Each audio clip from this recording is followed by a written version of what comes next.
Haleluya. Shalom teman-teman dan Bapak Ibu, jumpa lagi pada kesempatan yang baik ini dan salam sejahtera untuk semua. Om Swastiastu, Namo Buddhaya, salam kebajikan. Dan beberapa saat yang lalu saya sudah melihat satu penjelasan yang dipaparkan oleh Mas Permadi Arya perihal lagi-lagi ada pihak-pihak yang menyatakan penolakan terhadap gereja, dan ini dialami oleh saudara-saudara kita yang beragama Kristen. Dan karena itu untuk lebih lengkapnya, mari sama-sama kita simak terlebih dahulu satu penjelasan yang juga disampaikan oleh Mas Permadi Arya dalam video berikut ini. Tuba dibalas air susu ya. Di tengah maraknya pembubaran ibadah Kristen dan penolakan gereja. Di mana bentuk penghargaan Anda kepada penduduk lokal 100% lalu Anda mau menginjak-injak dengan Anda memasukkan gereja di Wakatobi? Teman-teman dan Bapak Ibu sekalian, itu sangat jelas ya. Karena itu mari kita juga melihat ada penjelasan yang juga dipaparkan oleh Mas Permadi Arya dalam sebuah tulisan di postingan ini. Jadi beliau, Mas Permadi Arya, menuliskan begini: air tuba dibalas air susu. Pengusaha non-muslim bangun musola paling besar dan paling mewah se-Indonesia di kota Makassar. Sementara umat Islam Wakatobi hari Senin ini tanggal 10 Maret 2025 sedang sibuk menolak gereja. Sungguh mulia hati kalian umat Kristen. Kalian memang beda kelas. Kami harus belajar jadi umat rohmatan lil alamin. Kepada kalian salut. Nah teman-teman dan Bapak Ibu sekalian, ini diposting oleh Mas Permadi Arya sekitar 15 jam yang lalu, dan juga sudah disukai 33.598 pengguna media sosial dengan berbagai macam komentarnya. Di antaranya di sini ada pengguna media sosial yang menuliskan, dan di kota yang sama pula 10 km ya dari Mall Panakukang, daerah Pacerakang, ada spanduk yang menolak pembangunan gereja. Dan masih juga di provinsi yang sama, yaitu daerah Parepare, Sulsel 3 jam dari kota Makassar, ada sekolah Kristen yang ditolak pembangunannya oleh oknum-oknum. Sangat disayangkan hal-hal seperti ini masih terjadi, tapi kami tetap mengasihi karena dasar kami adalah kasih. Nah teman-teman dan Bapak Ibu sekalian, ini kita sudah lihat ya, beberapa hari belakangan ini ramai sekali adanya penolakan-penolakan terhadap ya rencana pendirian ataupun penggunaan gedung misalnya sebagai gereja. Dan juga dalam video yang baru saja kita dengarkan bersama-sama ini ya, katanya di mana bentuk penghargaan Anda bla bla bla dengan memasukkan gereja di kota yang disebutkan tadi.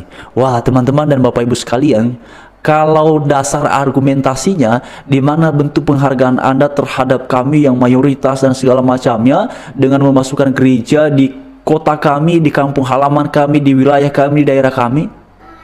Bukankah bangsa Indonesia ini adalah bangsa dan negara yang beragama, bukan negara agama ya, bukan bangsa agama, melainkan bangsa dan negara yang beragama. Karena itulah di bangsa Indonesia ini ya bukan hanya satu agama, ada banyak agama yang resmi yang diakui oleh negara.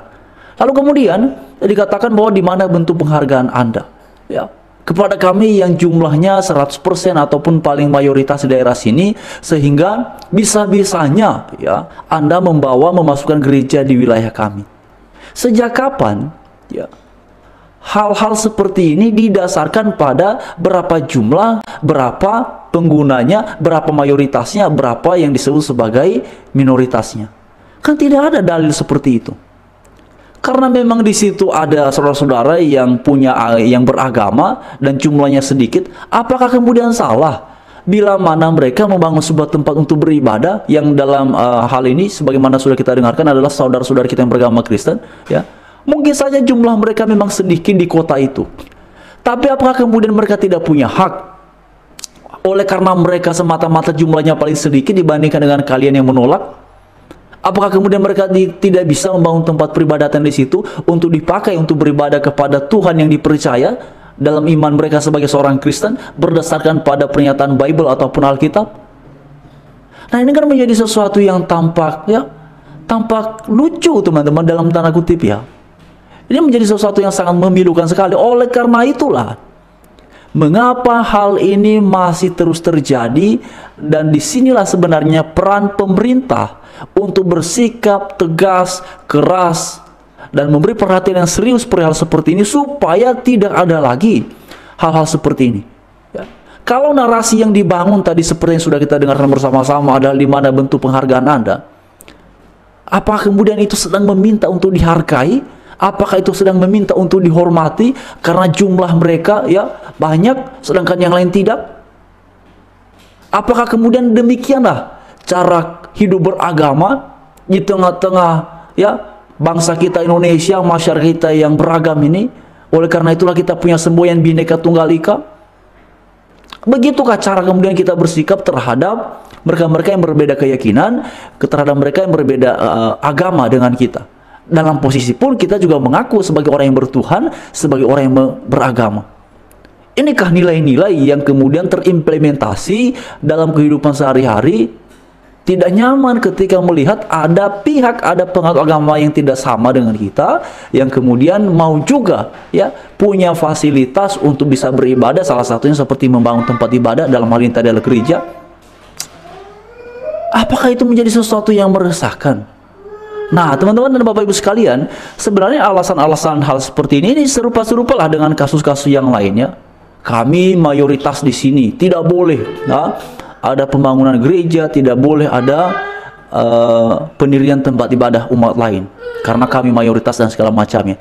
Dan lagi-lagi kita selalu menemukan ketika ada pihak-pihak, ada kelompok-kelompok yang kemudian melakukan tindakan-tindakan seperti ini, penolakan terhadap pendirian gereja ataupun penolakan pembubaran ibadah, selalu membawa, menyematkan, mendeklarasikan baik secara implisit maupun secara eksplisit atau terang-terangan ya mengenai identitas keagamaan yang dianut.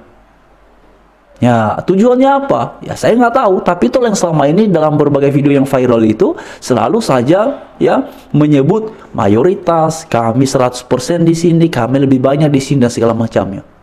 Nah, ini ya teman-teman yang sangat memilukan sekali, dan harapannya agar kiranya pemerintah memberikan perhatian secara serius supaya di masa mendatang hal ini jangan terus-terus saja terulang ya. Nah, mari kita melihat teman-teman ya. Ini banyak sekali. Lalu juga di sini ada satu lagi, Bang Permadi, Bang izin, saya suku Toraja asli, non muslim pula, tapi bangga dan salut ada sesama kami berbagi berkat dengan saudara yang muslim. Begitu juga di daerah kami, Bang Toraja sangat menjunjung tinggi toleransi. Sukses selalu untuk beliau dan Abang Permadi ya, salam dari Toraja. Oke ya.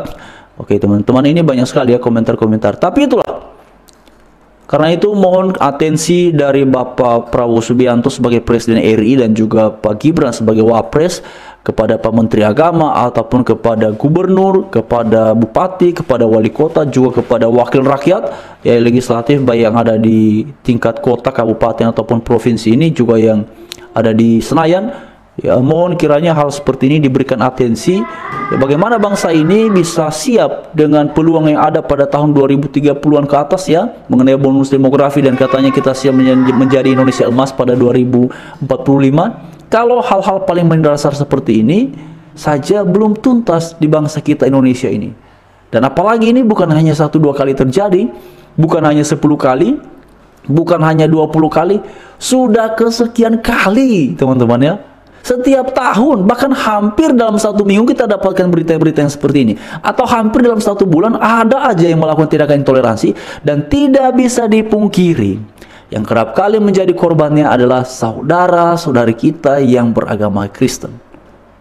Pertanyaannya, di mana pemerintah, di mana penegak hukum, di mana hadirnya negara dalam hal yang seperti ini? Ini harus dijawab oleh mereka-mereka yang punya kewenangan, yang punya otoritas, yang telah diberikan kepada mereka untuk menjalankan kekuasaan itu, untuk menjaga, mengayomi, melindungi seluruh masyarakat Indonesia dengan berbagai macam latar belakang yang ada.